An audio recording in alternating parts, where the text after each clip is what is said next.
ಕೊಡಲಿಯಿಂದ ಕೊಚ್ಚಿ ಮಹಿಳೆಯ ಬರ್ಬರ ಹತ್ಯೆ. ಭಾಲ್ಕಿ ತಾಲೂಕಿನ ಹಾಲ್ಗೋಟ ಗ್ರಾಮದಲ್ಲಿ ಬೆಚ್ಚಿ ಬೀಳಿಸಿದ ಘಟನೆ. ಸ್ನಾನ ಮಾಡುತ್ತಿದ್ದ ವೇಳೆ ಮನೆಗೆ ನುಗ್ಗಿ ಹಲ್ಲೆ, ಜಮೀನು ಲಾವಣಿ ವಿಚಾರವೇ ಕಾರಣವೇ? ಬೀದರ್ ಜಿಲ್ಲೆಯ ಭಾಲ್ಕಿ ತಾಲೂಕಿನ ಹಾಲ್ಗೋಟ ಗ್ರಾಮದಲ್ಲಿ ಮಹಿಳೆಯೊಬ್ಬರನ್ನು ಕೊಡಲಿಯಿಂದ ಕೊಚ್ಚಿ ಬರ್ಬರವಾಗಿ ಹತ್ಯೆ ಮಾಡಿರುವ ಘಟನೆ ಶುಕ್ರವಾರ ಬೆಳಗ್ಗೆ ನಡೆದಿದೆ. ಮೃತ ಮಹಿಳೆಯನ್ನು ಅನಿತಾ ಮಲ್ಲಿಕಾರ್ಜುನ್, ವಯಸ್ಸು 32 ಎಂದು ಗುರುತಿಸಲಾಗಿದೆ. ಮಾಹಿತಿ ಪ್ರಕಾರ ಅನಿತಾ ಅವರು ಮನೆಯಲ್ಲಿ ಸ್ನಾನ ಮಾಡುತ್ತಿದ್ದ ವೇಳೆ ಏಕಾಏಕಿ ಮನೆಗೆ ನುಗ್ಗಿದ್ದ ವ್ಯಕ್ತಿಯೊಬ್ಬ ಕೊಡಲಿಯಿಂದ ಹಲ್ಲೆ ನಡೆಸಿದ್ದಾನೆ. ತೀವ್ರ ಗಾಯಗೊಂಡ ಮಹಿಳೆ ಸ್ಥಳದಲ್ಲೇ ಮೃತಪಟ್ಟಿದ್ದಾರೆ. ಈ ಪ್ರಕರಣದಲ್ಲಿ ಅದೇ ಗ್ರಾಮದ ಕೈಲಾಸ್ ವೈಜನಾಥ್ ಎಂಬಾತನ ಮೇಲೆ ಕೊಲೆ ಆರೋಪ ಕೇಳಿಬಂದಿದ್ದು, ಆರೋಪಿ ಪರಾರಿಯಾಗಿದ್ದಾನೆ ಎಂದು ತಿಳಿದು ಬಂದಿದೆ. ಪ್ರಾಥಮಿಕ ಮಾಹಿತಿಯಂತೆ ಜಮೀನು ಲಾವಣಿ, ಲೀಸ್ ವಿಚಾರಕ್ಕೆ ಸಂಬಂಧಿಸಿದ ವೈಮನಸ್ಸು ಕೊಲೆಗೆ ಕಾರಣವಾಗಿರಬಹುದೆಂಬ ಶಂಕೆ ವ್ಯಕ್ತವಾಗಿದೆ. ಆದರೆ ನಿಖರ ಕಾರಣವನ್ನು ಪೊಲೀಸರು ತನಿಖೆ ಬಳಿಕವೇ ದೃಢಪಡಿಸಬೇಕಿದೆ.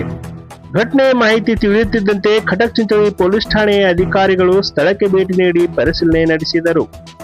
ಆರೋಪಿ ಬಂಧನಕ್ಕಾಗಿ ವಿಶೇಷ ತಂಡವನ್ನು ರಚಿಸಿ ಶೋಧ ಕಾರ್ಯ ಆರಂಭಿಸಲಾಗಿದೆ. ಪ್ರಕರಣ ಸಂಬಂಧ ಹೆಚ್ಚಿನ ತನಿಖೆ ಮುಂದುವರೆದಿದೆ.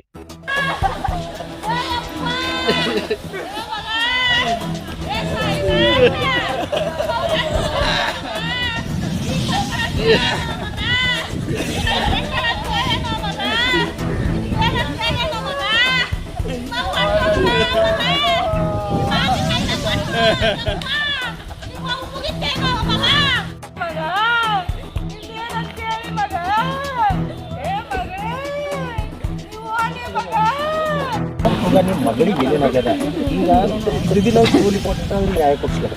ಏನೋ ಕರೆಕ್ಟ್ ಹೇಳಿ. ಊರ್ ಕಡಿನೇ ಅಲ್ಲೇ ಇದ್ದರಪ್ಪ, ನಾವು ಶಿವಪುರದವ್ರು ಇದ್ದೆವು.